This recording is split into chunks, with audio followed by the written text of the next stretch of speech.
The Dreamer Anticipazioni, episodio 64. Jeanne salverà Sanem dalla trappola di Eileen. In questa puntata, rientrando in ufficio, Jeanne chiede a Sanem se è un po' geloso di Seida. Lei gli risponde che lui può stare con chi vuole e che ha del lavoro da fare. In sua assenza, intanto, Jane ha fatto confusione e Sanem si accolla alla responsabilità dell'accaduto. Deren approfitta della situazione per rimproverarla, ma Jeanne la ferma dicendole che non serve a nulla. Chiede poi se gli venga portato il progetto affinché se ne occupi lui stesso.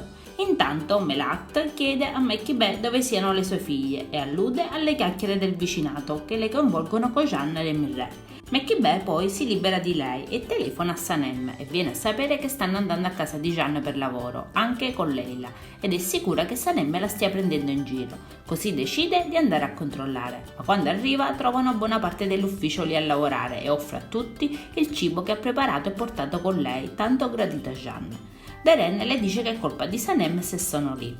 Jeanne e Sanem intanto continuano a lavorare l'uno accanto all'altro e parlano di amore e di amicizia, poi però Jeanne è stanco e tutti ritornano a casa. L'indomani si tiene la festa della Compass Sport e all'arrivo di Sanem in un bellissimo abito blu Jeanne rimane ammaliato mentre tutti se ne accorgono, persino la stessa Seida. I due si avvicinano e si fanno i complimenti per la loro bellezza, hanno occhi solo l'uno per l'altra. Anche Ayan si reca alla festa, si avvicina a Gigi e gli dice di cominciare a considerarla come una donna, ma mentre Ayan e Gigi iniziano a ballare, lui rimane bloccato con la schiena e Ayan chiede aiuto. Mentre Jeanne e Sanem continuano a parlare, si avvicina a loro Seida, accompagnata da un direttore creativo che presenta Jeanne. Sanem approfitta per isolarsi e ripassare la sua presentazione. Intanto Eileen si apparta con Mirre, gli dice di essere stanca di quel gioco e di avere visto bene come guarda Leila. Lui le risponde che non sta succedendo proprio nulla e di non rovinare le cose. Poco dopo Seida parla con Mirre, gli dice che Sanem è sempre attorno a Jeanne, ma lui la rassicura che presto la ragazza se ne andrà. Intanto Sanem viene annunciata al microfono per la presentazione, sale sul palco, Jeanne è evidentemente molto orgoglioso di lei, ma dal computer è scomparsa la presentazione per mano di Eileen.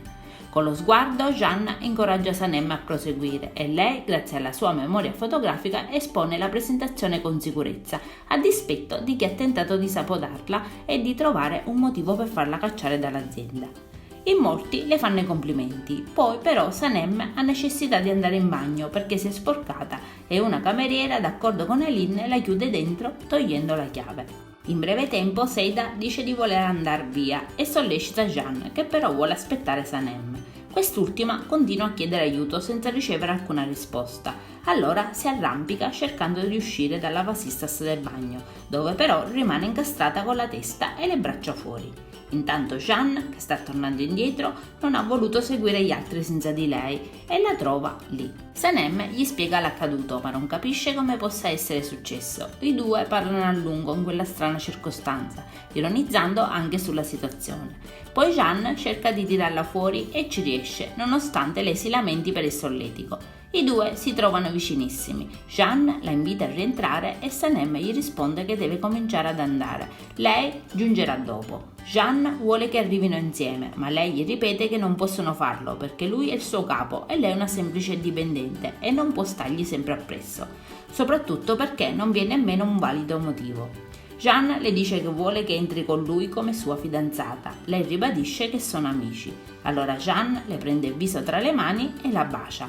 Poi aggiunge di essersi stancato della storia dell'amicizia, lei e la sua ragazza, e Sanem rimane senza parole. Adesso non ci resta che guardare l'episodio. Io vi saluto e vi aspetto al prossimo video. Bye bye!